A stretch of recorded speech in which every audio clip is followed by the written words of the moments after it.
Hello, everybody, and welcome to Level the Field Leadership. My name is Dr. Rachel Gallardo. I'm very excited, as always, to have you guys join me for this particular episode. I do believe that, or at least I hope, that each episode that comes out will help you level the field of challenges you encounter in the work environment because my goal is to give you the tools necessary to correct those issues. And we're on episode 104, you guys. So there's 103 other pieces of information that might be helpful for you as you're navigating your leadership journey. But, to be honest, workplace burnout is very real. And I just hope that anything we can do to reduce burnout and fatigue in our leadership role will ultimately have a positive impact not only on us, but on our teams as well. I do post a new episode on the second and the fourth Tuesday of the month. So feel free to add this to your professional development. If you are driving home from work, if you're running errands, if you're, sitting in the bathtub and just kind of relaxing from the day, maybe this is just some information that you can take in to help you because, quite frankly, you never know when the next crisis situation is going to occur. Oftentimes, they're out of our control. Sometimes we have allowed it to happen, but many times it is outside of our control. So, what is it that we can do now so that way, when those crisis situations emerge, you will have the resources necessary to be successful. If this is not your first episode, thank you so much for continuing to come back. I do receive feedback from you guys telling me how helpful the information was or that it landed right at a time when you needed it the most. So I'll keep putting information out there because I know that this can help somebody. If not today, then eventually. And make sure that you do subscribe wherever you're listening to the sound of my voice. That way, whenever I do post a new episode on the second or the fourth Tuesday of the month, you'll receive that alert. You can go check it out, or you can just save it and listen to it later. For those of you that are more visual people, I am out on YouTube, so feel free to join me over there. That way you can see all of the hand gestures and my head moving back and forth and the blinking and everything else. So, anyways, I'm also out on various social media platforms. So just look for me. It's Level the Field Leadership. You can find me in some way, shape, or form. So let's go ahead and get into it. If you are not new to this community, then you will know that I do like to base things off of scripture. And today's scripture is based off of Proverbs 10:9. And it says, "Whoever walks with integrity walks securely, but whoever takes crooked paths will be found out." And this really resonated with me because I was actually listening to a training a couple of weeks ago. And so I have to give credit where credit is due. The person that actually sparked my interest in researching this topic a little bit more was Brian Carlisle. So, Brian, if you are listening to this episode, hi, my friend. I work with him, he oversees all of our safety, risk management stuff. And so just listening to him speak about leadership, particularly whenever leaders are in a crisis situation, like I said, it really inspired me to go and listen and kind of do a little bit more digging on this particular topic to then present to you guys. So, what I want you to do is to stop and think about when was the last time your workplace had a moment of chaos? I mean, we're talking budget cuts, staffing shortages. You can't find people that will fit the position that you're trying to recruit for. Maybe you had something happen in the environment. So there was a hurricane that wiped things out. I live just outside of Houston, and so hurricanes kind of a real thing for us. Or maybe you live in an area where there's a lot of tornadoes, or maybe you're out in California and there's fire. So some sort of environmental thing that was completely outside of your control that maybe disrupted operations, or it could just be a sudden leadership change. This person, wakes up one morning and says, you know what, I don't want to do this anymore. And so they resign or they retire. And so you're left just kind of scrambling like, uh-oh, what do I tell my team? How are we going to navigate this? So I guess my question is, during those moments of chaos, did your team really lean in and try to work together? Or did you find that people were starting to pull back, maybe get defensive, and it really seemed like they were more concerned about protecting themselves than trying to embrace the change and navigate solutions for whatever change they were experiencing? So, my whole abstract, if you don't listen to anything else for the rest of this episode, my abstract summary is this: trust is not forged during crisis, it is tested. Okay, wrap it up. That's it. Go do what you were doing. That's all you need to know. Seriously though, you can't really measure if somebody trusts you during a crisis situation, but that's where the test really and truly begins. Because when everything is going great, we don't need to worry about leaning in and doing all these extra things and coming together because the wheel is turning, the machine is running the way that it should be. But during moments of crisis, it absolutely does get tested. We've had situations before, long time ago, I won't reveal my age, but I remember Enron, right? Where there was this huge corporate scandal and people were left completely obliviated, no financial backing at all because the leaders of that organization had totally lied to them. And so the culture was really and truly exposed, that it was all a house of cards. And with one whistleblower, the whole house of cards came down. Now, I'm not bashing the whistleblower because if you're doing illegal things, like you need to be called out for that. But ultimately, all of those people were left with nothing. And I guess I remember it so vividly because living in Houston and Enron being in Houston, it really impacted our community. Also, you got to think about the more recent one that we have all been through, which was COVID-19. So our trust and leadership really determined the compliance and the morale of the individuals that work for the organization. If we already didn't really trust the people we were working with, then any communication that came out was kind of up for debate and was a little sketch, right? Like you're like, I don't know if I can trust you because all of these things are going on and I didn't trust you before, but now I really don't know if I trust you. But if you worked in an environment where culture really had that sense of trust and really knew that their leaders were leaning in and really there for them, then maybe your outcome during that season wasn't quite so bad. So there is a myth that many leaders believe. It's like, oh, well, we don't need to worry about that right now. When there's a crisis situation, everybody's going to come together whenever it matters. And you might work in an environment where that is true. And if you do, bravo. You can share the blueprint for that to everybody you know, because that is fantastic. But quite frankly, the truth of the matter is whenever human beings are placed under pressure, we are going to default to what is already there. So if you look at research from Patrick Lencioni, if you look at research from Amy Edmondson, they both talk about trust is really and truly the foundation of healthy teams, and that psychological safety has to exist before there's a crisis situation. If people don't feel comfortable around you, if they don't feel as though they can trust you, then when there is a crisis, they're not going to look to you for guidance and for leadership. You already were not able to handle things whenever they were calm. How do I know that you can handle them whenever we are in chaos?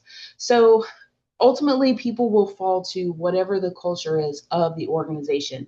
And this is really and truly tied to burnout. So you guys know how much I like to study burnout and fatigue and things of that nature.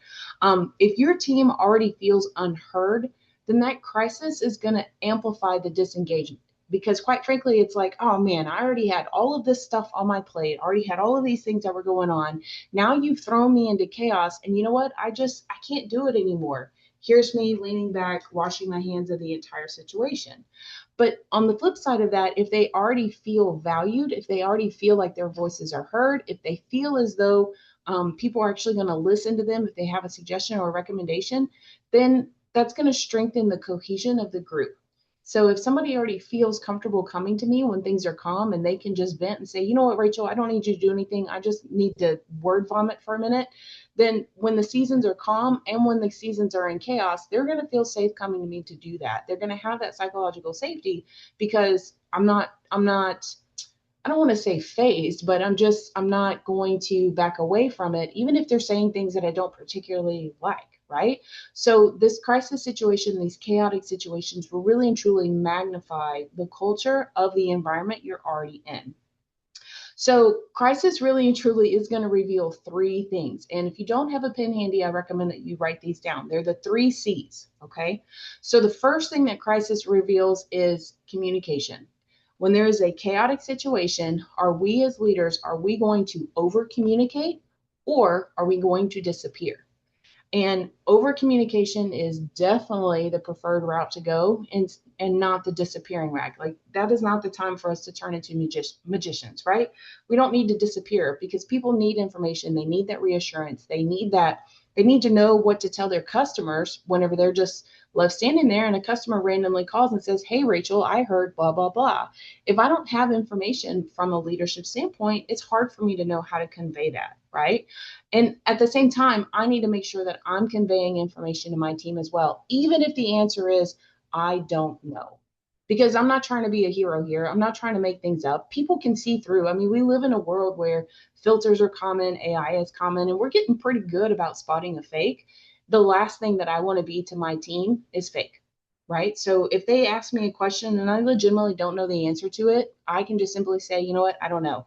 And if I think that I might be able to get them an answer, then I should let them know, hey, if you'll give me until like Friday, I'm going to go do some digging. I'm going to go ask around and I will see what answer I can find. And even if I don't have an answer by Friday, guess what? I need to reach out to that employee and say, hey, I know that I told you I'd have an answer by Friday. I've been asking. I don't have an answer. And at least let that person know that you didn't forget about them, that you didn't think that their question was falling on deaf ears. So communication habits, super, super important whenever we're talking about chaotic situations. The second C, so remember, there's three things that a crisis is going to reveal. The first C is communication. The second C is character. Is the leader going to protect themselves or are they going to be more focused on protecting their people? Now, I had a hard time with this one because character is certainly important, but at the same time, the leader does need to protect themselves to a certain extent. Like there's that element of self care that needs to occur. You should make sure that you are eating nutrient dense foods, that you're sleeping properly, that you're, maybe just take a break and go for like a 10-minute walk to kind of clear your head and things like that. But if you have done nothing wrong, if you are not the Enron executive that's been embezzling money, then you don't really have anything to worry about, right? So you should be focused on helping to protect your people, to give them information, to try to help support them, to put things in a positive light that maybe they hadn't thought of before. But if you're throwing your people under the bus, they are going to know that. They're going to share that information with others, and it's going to create a lot of discord within your team. And quite frankly, once the chaos settles down, they're probably not going to stay. And some of them may even leave in the middle of the chaos when you need them the most. So you want to make sure that your character is solid and that you're not, you know, blindsiding people or again throwing them under the bus, because that's not right, and that's not how we as leaders should approach situations. We should be looking to protect our people, but then also make sure that we have those boundaries and self-care in place to help protect us as well. So communication is the first C, character is the second C, and the third C, and this is absolutely positively, in my own personal opinion, the absolute most important: leaders have got to be consistent. So my question to you is, does your who, does your what match your do? Okay, let me break it down a little more. If what you're telling people that you're going to do, does that actually align with what you then actually do? So if you tell people that you're going to do XYZ, your behavior needs to be XYZ. As an industrial organizational psychologist, that is the number one thing, well, besides data. But whenever I'm just looking at people, they're telling me one thing, I don't believe the words that you're going to say. Not to say that you're a liar. I'm just more likely to believe the behaviors that you do, because the behaviors are happening because of the thoughts that you're having. So I'm much more concerned with that. And so, from a leadership standpoint, we need to make sure that our behaviors and our words and our thoughts are all in alignment. Because if we say we're going to do something, we need to believe it within ourselves. That way, our behavior is in alignment with all those things as well. Again, people can spot a fake. And so, don't sit there and tell people that we're going to move in a certain direction and then all of a sudden we move in a completely different direction. Or don't tell people that, every Tuesday until this chaos is resolved, I'm going to send an email, let you know the status update. And then you might send one on Tuesday, and then it's 2 weeks on a Thursday, and then it's 4 weeks after that on a Monday. Like, you've got to make sure that you're being consistent down to the point where you are providing maybe some of that stability that maybe wasn't there before. If you remain consistent, people know what to expect. And as much as people say, oh, I hate routine, it's so boring, the fact of the matter is people do enjoy some element of predictability, and you as the leader can give them some of that psychological safety by being predictable and consistent. So one of the ways, or one example, we can kind of take a look back, and this is way historical, so if you want to go and take a look at it a little bit more, if you're younger, you may not have even heard of this before, but that leadership transparency during the Tylenol cyanide murders. So people were putting like drugs, like lethal doses of cyanide in the medicine bottles, and people were dying from it, right? So Tylenol really had to come together to preserve this trust with the community, and they did that through proactive communication. They were constantly sending out information, they were constantly updating people, they were offering reassurances, and that's why we have the safety bottles now. We've got the little foil labels that's there. They've even, I don't know if the cotton ball that's in there has anything to do with it. Maybe that's just a moisture thing or a packaging thing, but we've got to make sure that we are acting like those Tylenol leaders did as far as remaining overly transparent and overly communicative with our information. You can really tell whenever leaders are not communicating and they're not doing it consistently, because people start to fill in the gaps and they start to make up their own ideas. So if you're talking to somebody and they have this outlandish idea of what has occurred, it's likely because the leader didn't actually communicate information. And so people are just trying to fill the gap, because our brain's primary goal is to keep us alive. And so we will make assumptions, we will jump to conclusions because we're trying to fill in those gaps, even if the gap is not totally accurate. So I cannot stress this enough. Like an emergency situation, you can only draw from what you've already deposited. And if you haven't deposited this consistency, if you haven't deposited character, if you haven't deposited communication, it's going to be very, very hard to navigate seasons of chaos with your team. So how do you do this? How do you actually build trust now before the chaos, so that when inevitably there is chaos, your team can lean in instead of pulling away? So first and foremost, it starts with very small gestures. It's those small moments, those small interactions that you have with your team, those small meetings, those touch base, hey, how's it going? Or hey, I want to follow up with you about something super, super small. And whenever you admit you make a mistake, you admit it right up front. Don't have them find the mistake and then come and talk to you. And then you're like, well, wait a minute. I thought you said XYZ. Like if you see that there's a mistake, you should just outright say, hey, you know what? I messed up, and let me explain how I messed up, and let me explain to you how I'm going to fix it. Because if you're willing to be that transparent and vulnerable with them in small moments, when it's stuff that's insignificant and is really no reason to lie about, then they're more likely to believe you when the bigger things occur. Okay. The second thing that you can do to create trust in this environment is consistency, consistency, consistency. It needs to be almost to the point where your employees are like, yeah, my job's kind of boring. Like I go in and I do what I'm supposed to do, and I get feedback when I'm supposed to. And, they show me appreciation when I need to, and then I go home. There's a beautiful thing about an employee saying that they are not on an emotional roller coaster up and down all day long. That is exhausting. We should not be doing that to our teams. So having that consistency, whenever there is some sort of a disagreement, it's done in a respectful manner, and you're able to navigate all of these things when the stakes are low. Again, if you're waiting until you're in chaos to do these things, it's not going to work.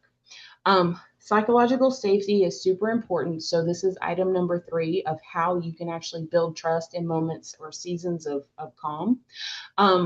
There's a project, Aristotle research that the Google did, and it really highlighted what is needed for high performing teams. And time and time and time again, it showed that whenever people felt like they were on a team where they had psychological safety, they were more likely to be creative, to not engage in groupthink, to come up with ideas that were outlandish at the time, but actually turned out to be solid ideas.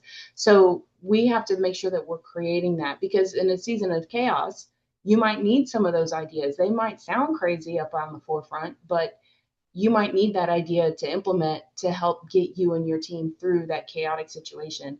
I'm thinking of the movie Armageddon, when all of those intelligent engineers at NASA were trying to come up with some sort of ideas, and Billy Bob Thornton was just like, "Are you guys kidding me? Like this is what you come up with?" And oh, his name leads me now, but he was like, this, but you guys are NASA. Like you're sitting here thinking things up, and I'm sure you got somebody in your room just making up ideas and thinking things up. It makes me laugh, but it raises a good point that if that really and truly is the culture at NASA, then they have established psychological safety. Even if the ideas don't work, at least there are some ideas generated. And then also you want to make sure that you remember item number 4, building trust, is your fairness is in your everyday decisions. So people remember your patterns, people remember your speeches. And some of the people that report to me, because I have 2 departments, is the psychology department. So I have very, very intelligent psychology faculty, where literally all they do is study human behavior. So if there is anybody that has to make sure that is being consistent, it's me. And if I do have any of my faculty that are listening to this right now, I want to apologize up front because sometimes I'm not consistent. I'm working on it. I'm trying to get better at it. But I know that they are watching my behavior. I know that they are looking at my patterns. I know that they are making sure that something hasn't gone awry. And people will remember those patterns. They're not going to remember what you said.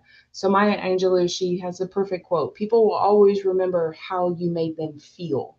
And so we want to make sure that as leaders, that we are creating that fairness in everyday decisions, that even if we have bad news, that we're at least being upfront and compassionate about that bad news, because those little things really and truly add up. So if you are a leader, which remember, everybody's a leader, you don't need a title to be a leader. People are watching you, even if you don't have a quote unquote leadership title. But particularly if you do have people that are reporting to you, I want for you to ask yourself 3 questions. Number one, do people feel safe disagreeing with me? If you're sitting in a meeting and all anybody is ever doing is agreeing with you time and time again, you might want to take a look at how it is that you are preventing psychological safety within your team. Okay. The second thing I want for you to think about is, do you correct in private and praise in public? Sometimes leaders want to reverse that. They want to criticize people out in the open, kind of a look what I'm doing, I'm keeping my employee in line. But what you don't realize is that whenever you don't offer that productivity and that correction in private, you are decreasing people feeling safe around you. And I'm not sitting here saying we have to hold hands and sing kumbaya. Believe me, that is not what I'm advocating for at all. But there is a time and a place to tell somebody, hey, we need to talk because your behavior is not appropriate. But then also too, we need to praise in public. So let other people know that this person is doing really well on your team. If you've got a hardcore introvert, you probably don't want to bring them up in front of the company of 500 people and give them praise. But if you're in like a small group, or if y'all are, talking or whatever, and there's like 3 or 4 people standing around, it's okay for you to say, you know what, I want to tell you what my employee did, because she's really knocking it out of the park. And then explain what's going on, because at least she knows that you are telling other people about her performance, and that you saw that she did a really good job, but you're not doing it in such a way that you are stifling her from ever doing that again, right? And then finally, you have got to be predictable in integrity. So let me ask you, when was the last time that your integrity was predictable? Do people automatically know what the answer is going to be? Like when they send you an email, there should be no surprises about how you're going to respond. If you mess up, they shouldn't be surprised about that. If everything should be completely and totally transparent, because they know how you are, they know what your character is, they know where your integrity is. And so if you are doing any of those 3 things, if people don't feel safe disagreeing with you, if you are correcting them in a public format, or if you are not predictable with your integrity, you might want to do some research, do some studying in those areas, do some self-care in those areas, so that way you get better in those areas, so that way you can be a stronger leader. Regular check-ins that are not performance-based can be also helpful. So people should not only hear from you when it's time to do their performance evaluation. When an employee, and this is a pet peeve of mine. If somebody, when it's time for performance evaluations, people should walk into your office and already know what it is that you're going to say. Why? Because you have been meeting with them on a regular and consistent basis, and doing the performance evaluation at that point is just a matter of filling out the paperwork to put in their employee file. If you have not checked in on them, how is your family? How are things going? What are our customers saying? Are there any resources or materials that you need that we need to get around here, so that way you can do your job better? If you aren't doing those things on a regular basis, then you're not really building trust. So you want to make sure that you start incorporating those items into your dialogue. The second thing that you can do to try to build this trust is to share the decision making of what occurs. So if something happens and the team has to come together and you have to explain why you're doing something, at least give them the history of the information and walk them through. Even if, probably the easiest thing that we can do is just to forward emails like, hey, I just want to let you know that this is happening. Here's some information that you're going to need once all of this change process begins. If you can help them to see the rationale, most people are willing to get on board because they understand the why. But if you try to withhold the why or hide the why, it's not going to work out well. And then also too, going back to my original point about three magical words of I don't know, make sure that you admit that when the time comes and you really don't know. So, but you don't do it in a manner where you're panicking like, oh, I don't know how we're gonna. That's not how leaders do it.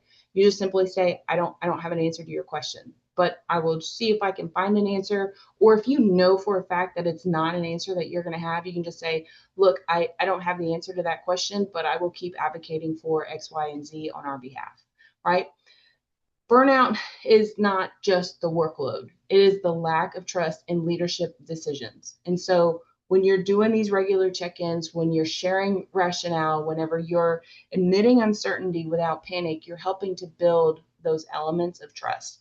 And little by little, you are also taking the burden off of yourself from having to come up with all the information and also having to remember, okay, I told this person that, but I told this person this other thing. And so, because they're going to talk. And if these two people don't have the same information that you told them, you've just lost credibility. So there is an opportunity for you to do a little bit of reflection. And I think on this particular topic that can be really valuable. So one for you to stop and think about, okay, in what moments do I withdraw? What moments do I try to overly control the situation?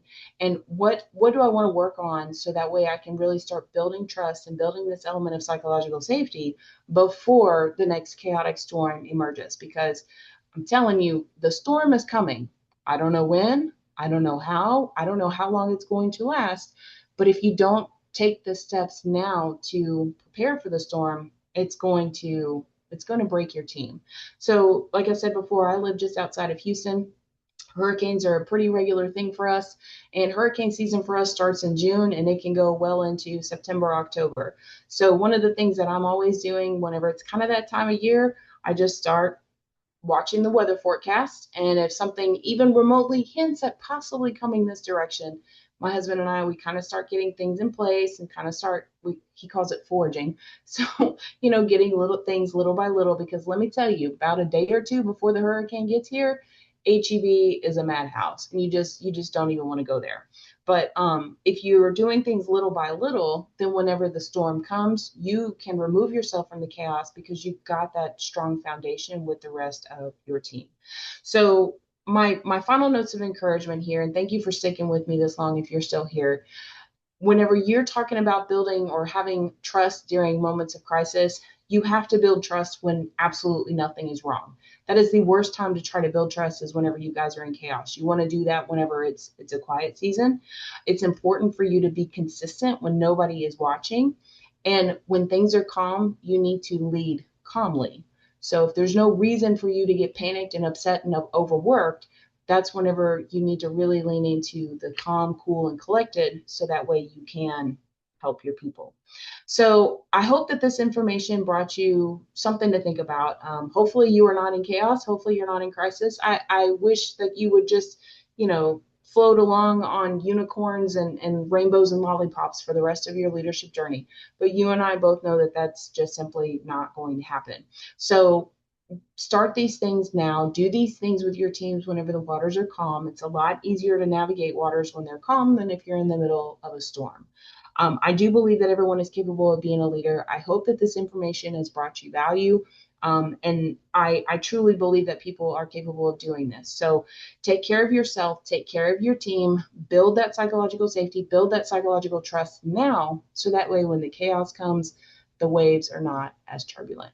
You can 1000% do this. And until next time.